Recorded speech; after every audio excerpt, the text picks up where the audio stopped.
ജോസ് തോമസ്, ഞങ്ങളുടെയൊക്കെ JT. Yes sir. Lal Salam ഷോയിലേക്ക് സ്വാഗതം. വളരെ താങ്ക് യു. ഒരുപാട് വർഷങ്ങളായിട്ട് എനിക്ക് JT അറിയാം. മറ്റാൾക്കാരെ പോലെ തന്നെ എന്നെ എപ്പോഴും അത്ഭുതപ്പെടുത്തുന്ന ഒരാളാണ് JT. കാരണം ഞാൻ വിചാരിച്ചിരിക്കുന്നത് ഞാനാണ് ഏറ്റവും കൂടുതൽ വർക്കഹോളിക്കായ മനുഷ്യനെന്ന്. പക്ഷെ അങ്ങനെ മുമ്പിൽ ഞാനൊന്നുമല്ല. കാര്യം ഒരുപാട് കാര്യങ്ങൾ ഒരുമിച്ച് ചെയ്യുന്ന ഒരാൾ. സ്കൂള്, അല്ലെങ്കിൽ ഷിപ്പിംഗ് ലൈൻ, കൺസ്ട്രക്ഷൻ, അമേരിക്കയിലുള്ള ബിസിനസ്, JT പാക്ക് എന്ന് പറയുന്ന ഏറ്റവും വലിയൊരു പെർഫോമിംഗ് ആർട്സ് സെൻ്റർ, ഏറ്റവും നന്നായിട്ട് മ്യൂസിക്കിനെ എൻജോയ് ചെയ്യുന്ന ആൾ, ഡ്രംസ് പ്ലേ ചെയ്യുന്ന ആൾ, പ്ലെയിൻ ഓടിക്കുന്ന ആൾ, യോട്ട് ഓടിക്കുന്ന ആൾ, ന്യൂയോർക്ക് സിറ്റിയിലൂടെ അതിമനോഹരമായി കാർ ഓടിക്കുന്ന ആൾ, മനോഹരമായി കുക്ക് ചെയ്യുന്ന ആൾ. എവിടെ നിന്നാണ് ഈ എനർജി?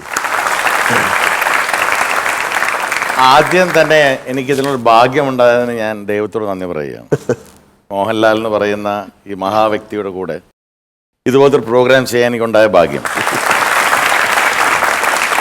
ലാലേട്ടൻ്റെ വളരെ അടുത്ത ഒരു സുഹൃത്താണ് എന്നുള്ളത് ഞങ്ങൾക്ക് എല്ലാവർക്കും അറിയാം, മനസ്സിലായി. ഈ ഒരു സൗഹൃദത്തിന്റെ തുടക്കം എവിടുന്നാണ് എന്നറിഞ്ഞാൽ കൊള്ളാം. തുടക്കം, ഞാൻ സിനിമാ ഫീൽഡുമായിട്ട് ഒരു ബന്ധമില്ലാത്ത ഒരാളാണ്. അന്നും ഇന്നും 10 കൊല്ലം മുമ്പ് 2020 എന്ന് പറയുന്ന സിനിമ അത് ഷൂട്ടിംഗ് തുടങ്ങുമ്പോൾ ഒരാൾ വന്ന് എന്നോട് ചോദിച്ചു, ഞങ്ങളുടെ കോർപ്പറേറ്റ് ഓഫീസ് കുമ്പളത്താണ്, അവിടെ നിന്ന് ഷൂട്ടിങ് തരുമെന്ന് ചോദിച്ചു. സ്ഥലം ഞാൻ ഷൂട്ടിങ്ങിന് കൊടുക്കാറില്ല. അല്ല സാർ, അത് തരണം നിർബന്ധമായിട്ട് പറഞ്ഞു. എൻ്റെ ഒന്നുകൂടെ സ്നേഹിതന്മാർക്ക് ഫോൺ ചെയ്തു. അപ്പോൾ ഞാൻ ചോദിച്ചു, ആരാണ് അഭിനയിക്കുന്നത് ചോദിച്ചപ്പോൾ ഞാൻ മോഹൻലാലാണ്. അപ്പോൾ മനസ്സിലൊരു എന്തോ ഒരു ദൈവവിളി ഉണ്ടായ പോലെ ഒരു അട്രാക്ഷൻ ഉണ്ടായി, മോഹൻലാലൊന്ന് കാണാമല്ലോ. അങ്ങനെ ഞാൻ എൻ്റെ വൈഫിനോട് പറഞ്ഞു, നാളെ ഷൂട്ടിംഗ് ആണ്, മോഹൻലാലാണ് വരുന്നത്. അപ്പോൾ ഭാര്യ പറഞ്ഞു, അവർക്ക് സൂപ്പർ സ്റ്റാറല്ലേ, വരുമോ സമയത്തൊക്കെ 8 മണിക്കൊക്കെ എന്ന് ചോദിച്ചു. 8 മണിക്ക് ഷൂട്ടിംഗ് എന്ന് പറഞ്ഞു. ഞാൻ രാവിലെ പതുക്കെ ഞാൻ അവിടെ തന്നെ താമസിക്കുന്നത്. എഴുന്നേറ്റ് ഞാൻ രാവിലെ പുറത്തിറങ്ങിയപ്പോൾ അവിടെ ജനക്കൂട്ടമാണ്. അവിടെ ഒച്ചയും വെളിയും ബെല്ലും ബഹളമൊക്കെയാണ്. നോക്കിയപ്പോൾ എന്താ ഷൂട്ടിംഗ് തുടങ്ങി. മോഹൻലാൽ 7:30 മണിക്കെത്തി. ഞാൻ ആ പ്രൊഡക്ഷൻ യൂണിറ്റിലെ ഒരാളുടെയും പറഞ്ഞു, കണ്ടാക്കുള്ള ആഗ്രഹമുണ്ടെന്ന് പറഞ്ഞു. ഇവർ എത്രയോ സ്ഥലങ്ങളിൽ പോയി ഷൂട്ട് ചെയ്യുന്നു, എത്രയോ വീടുകളിൽ പോയി ഷൂട്ട് ചെയ്യുന്നു, എത്രയോ രാജ്യങ്ങളിൽ പോയി ഷൂട്ട് ചെയ്യുന്നു. അപ്പം ആ ഒരു കാഴ്ചപ്പാടിൽ ഞാൻ ഷേക്ക് ഹാൻഡ് കൊടുത്തപ്പോൾ അദ്ദേഹം ഷേക്ക് ഹാൻഡ് തന്നു. അങ്ങനെ എൻ്റെ ഓഫീസ് റൂമിൽ പോയിരുന്നു. ഞങ്ങൾ ആദ്യമായി കാണുകയാണ്.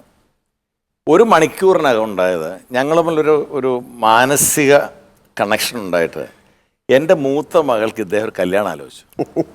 നിങ്ങൾ വിശ്വസിക്കില്ല അത്. അപ്പം ലാലും സ്നേഹിക്കുന്ന വേറൊരു കുടുംബമുണ്ട് ഇവിടെ, കാലിക്കറ്റിലാണ് അവർ, ബാബുച്ചായൻ എന്ന് പറയും. ബാബുച്ചായൻ്റെ കുടുംബവും മക്കളുമായിട്ട് ലാൽ സ്വന്തം കുടുംബമാണ്. അപ്പം അവിടുത്തെ ഒരു മിടുക്കൻ പയ്യനുണ്ട്, എനിക്കറിയാം ആളെ. അപ്പോൾ പറഞ്ഞു, JT നമുക്കിതൊന്ന് ആലോചിച്ചാലോ. ഞാൻ നല്ല കാര്യം, ആലോചിക്കാം. അങ്ങനെ എൻ്റെ മകളെ ഞാൻ റൂമിൽ വിളിച്ചു കൊണ്ടുവന്നു. ഇതൊക്കെ ഞങ്ങൾ ആദ്യമായിട്ട് കാണുന്ന ഓർമ്മ വേണം. ഈ മനുഷ്യൻ ഒരു സിനിമാ നടൻ മാത്രമല്ല എന്നുള്ളത് നമുക്ക് മനസ്സിലായല്ലോ. നമുക്കൊന്ന് കൈയടിക്കാതെ. പക്ഷെ ഇത് സംഭവിച്ചെന്ന് പറഞ്ഞാൽ ഇത് ഭയങ്കര സിൻസിയറാണ് ഇദ്ദേഹം. അപ്പോൾ പിറ്റേ ദിവസം ഈ ഒറിജിനൽ ചെറുക്കൻ വേറെ പെണ്ണ് കാണാൻ പോകുന്നുണ്ട് കോട്ടയത്ത്. അപ്പോൾ പറഞ്ഞു, JT ഇങ്ങനെ പോകുന്നുണ്ട്, കുഴപ്പമൊന്നുമില്ല, ഇത് തന്നെ നടക്കുകയുള്ളൂ. എനിക്കൊരു വിശ്വാസമുണ്ട് അങ്ങനെ. പക്ഷേ ഏതോ ഭാഗ്യത്തിനോ നിർഭാഗ്യത്തിനോ ഈ പോയ കണ്ട ചെറുക്കൻ കോട്ടയത്തെ പെണ്ണ് ഇഷ്ടമായി, ആ കല്യാണം ഉറച്ചു. അപ്പോൾ ഇദ്ദേഹത്തിന് മനസ്സിൽ ചെറിയൊരു പ്രയാസം ഉണ്ടായെന്ന് തോന്നുന്നു. ഞാൻ എന്നവർ ചോദിച്ചിട്ടില്ല, അണ്ണൻ്റെ അടുത്ത് ഞാൻ ചോദിച്ചിട്ടില്ല. ഒരു 3 ആഴ്ചത്തേക്ക് ദൈവനിശ്ചയമായിട്ട് നമുക്ക് കണക്കാക്കാം. ഞാൻ 3 ആഴ്ചത്തേക്ക് ഞാൻ ഫോൺ ചെയ്താൽ ഫോൺ എടുക്കില്ല, സംസാരിക്കുക, തിരിച്ചു വിളി. അപ്പോൾ ഞാൻ എന്തോ ഒരു മനപ്രയാസമാണല്ലോ. പക്ഷെ anyway, look at the way we started A relationship. ഇതൊരു കുടുംബം ബന്ധമാണ് ഞങ്ങൾക്ക്. ആ ഒരു എൻ്റെ മകളുടെ കല്യാണാലോചന തുടങ്ങിയ ആ ഒരു ബന്ധം ഇന്നേ വരെ അത് ഒരു മോശമായ രീതിയിൽ കാണാതെ കാത്തു സൂക്ഷിക്കാൻ സാധിച്ചു എന്നുള്ളതാണ് എനിക്കൊരു സ്നേഹിതം നൽകിയ ലാലിനോട് പറയാനുള്ളത്. ആ ഒരു കാഴ്ചപ്പാടിൽ വളർന്നു ഞങ്ങളിന്ന് ഭയങ്കര സ്നേഹിതന്മാരാണ്. ഇപ്പോൾ ലാലിനെ കണ്ടില്ലെങ്കിൽ ബുദ്ധിമുട്ടാണ്, അണ്ണൻ്റെ കാര്യം. പക്ഷേ അദ്ദേഹം വർഷത്തിലെ പകുതി സമയം അമേരിക്കയിലും പകുതി വർഷം ഇവിടെയും ജീവിക്കുന്ന ആളാണ്. ഞാനൊരു കാര്യം ചോദിക്കാം, JT ഒരുപാട് ബിസിനസ്സുകളുണ്ട്.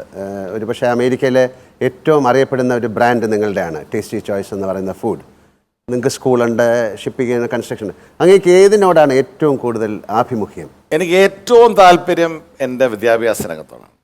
കാരണം എനിക്കൊരു സീക്രട്ട് ഉള്ളത്, ബാക്കിയുള്ള ആൾക്കാർ ചെയ്യാത്ത കാര്യം ചെയ്യാൻ എനിക്ക് താല്പര്യം. ഇപ്പോൾ മോഹൻലാൽ എന്ന് പറയുന്ന ക്യാരക്ടർ സാധാരണ റോൾ ചെയ്യാറില്ല, ബുദ്ധിമുട്ടുള്ള റോൾ ചെയ്യുമ്പോഴാണ് മോഹൻലാലാണ്. ഇപ്പോൾ എത്രയോ ബിസിനസ്സുകാർ നമ്മുടെ ലോകത്തുണ്ട്, കേരളത്തിലുണ്ട്. ആരും സ്കൂളുകൾ തുടങ്ങുന്നില്ല, അവർ ഷോപ്സും ബിസിനസ്സും മോളുകളും ഒക്കെ തുടങ്ങുകയാണ്. പക്ഷെ ആ ജീവിതത്തെക്കുറിച്ച് ആലോചിച്ച് നോക്കി, എനിക്ക് കിട്ടുന്ന ആ ഒരു എൻ്റെ കാലശേഷമുള്ള മെമ്മറി അല്ലെങ്കിൽ എന്നെ പറ്റിയുള്ള റിമെമ്പറൻസ് ഞാൻ വേറൊരു കച്ചവടക്കാരൻ മാത്രമായിരുന്നെങ്കിൽ എന്താ പറയുക, വേറൊരു കച്ചവടക്കാരൻ മരിച്ചുപോയി, അല്ലെ അയാളുടെ ജീവിതം കഴിച്ചു പോയി.